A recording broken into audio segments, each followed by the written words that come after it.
এ ভাই, দেখো তো এই টাকাগুলো কার পড়ছে এখানে? টাকাগুলো তো আমাদের। তোমার টাকা? জি, ও, আমাদের টাকা। তোমার টাকা কেমনে পড়ছে? পকেট থেকে পড়ে গেছে। পকেট থেকে পড়ে গেছে? ওরে বাবা, কয় টাকা দেই তো এখানে? 3,3300 টাকা। জি, কোন পকেটে ছিল? এই পকেটে? ও আচ্ছা, তো যাও গা, যাও।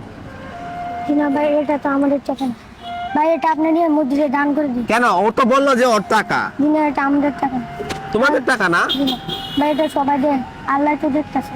এটা দিয়ে দাও টাকা। দেখছো কে আল্লাহ? আরে সমস্যা নাই, এই জায়গায় আমরা সবাই বাগাবাগি করে নিয়ে যাই গা। জি না, আল্লাহ তো দেখতেছে। যাও গা তো, হ্যাঁ টিয়া দিলে। ভাই এই টাকা তো আমাদের না। তোমাদের না? জি না। তো হয়তো বললো যে ওর টাকা। তোমার টাকা না, তুমি বললে একটু আগে। জি তো ভাই, ওই যে ওই বলতাছে এটা আমাদের টাকা না, এটা আমরা মসজিদে নিয়ে দান করে দিই। মসজিদে নিয়ে দান করে দিতা। জি। তো তুমি কি মিথ্যা কথা বললা?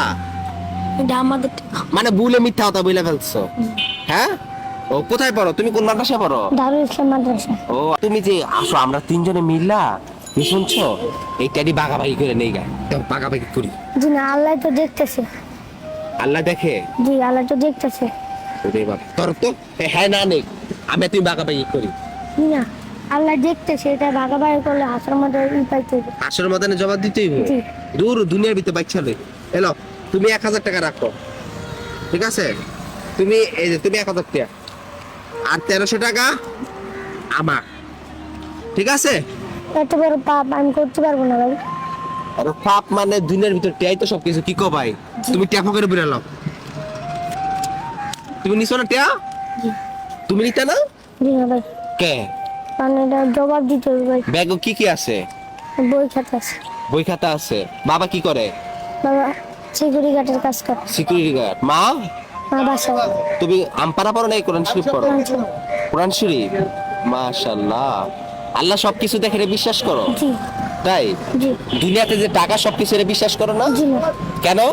কারণ টাকা দিয়ে তো সব আর চলে না, হ্যাঁ, রোজগারও করতে হয়, কষ্ট তো করা লাগে। তাই বুঝতে পারছি। ওই রোজ হাসরে সবাইকে জবাব দিতে হবে। জবাব দিতে হইব। জি। শোনো ভাইয়া, এই টাকাগুলো আমি ইচ্ছাকৃতভাবে তোমাদের এইখানে ফালাইছিলাম।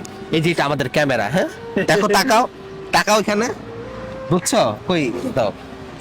আমি খুব খুশি হয়েছি। তুমি কি ভয় পেয়ে গেছো আমারে? জি। ভয় পাও নাই?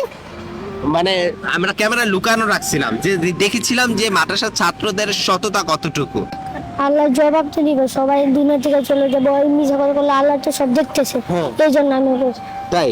আর আমরা মাদ্রাসা পড়ি, কোরআন শরীফ পড়ি, নাহলে কোরআন শরীফের গুনাহ আমরা বুকে টেনে নিতে পারবো না। হুজুরে শিক্ষা দিছে কি কি কি শিক্ষা দেয়? হুজুর শিক্ষা দিছে যে কেউ মিথ্যা কথা বলবে না, রাস্তায় কোনো কিছু পেলে মসজিদে দান করে দিবে। এবার আল্লাহ তো সব দেখতেছে। তোমরা মাদ্রাসা পড়ো, কোরআন শরীফ পড়ো, তোমরা এসব খারাপ কাজ করতে পারবো না নাকি? এরকম খারাপ কাজ করতে তোমরা পারবে না। আর কি শিখায় হুজুরে? আর যেটা শিখানো ওটা তাই? এরকম লোভ আর করবা না, বুঝছো? লোভ মানুষকে কি করে সবসময়, বলো তো, লোভ কি করে? মানুষকে সবসময় ধ্বংস করে। ধ্বংস করে দেয়। তা আমাদের কি করা উচিত? লোভ করা কখনোই উচিত উচিত না, না। ঠিক আছে? জি। আর তোমার নাম কি? মোহাম্মদ নাজমুল ইসলাম। তোমার নাম? মোহাম্মদ আসিম ইসলাম। ও আচ্ছা আচ্ছা, ঠিক আছে ভাই, আমাকে মাফ করে দিও, ভুল হয়ে গেছে। তো গাইস, দেখুন মাদ্রাসার স্টুডেন্টদের সততা কতটুকু। আজকে আমি তাদের কাছে হেরে গিয়েছি। এই ছোট্ট ভাইটা বিশ্বাস করে যে পরকালের চিন্তা করে, কিন্তু আমরা যারা বড় বড় ধরনের পাপ কাজ করি, মানুষের সম্পদ লুটে খাই, তাদের চিন্তা করেন, তারা কি কখনো চিন্তা করে না যে পরকালে আমাদের যেতে হবে?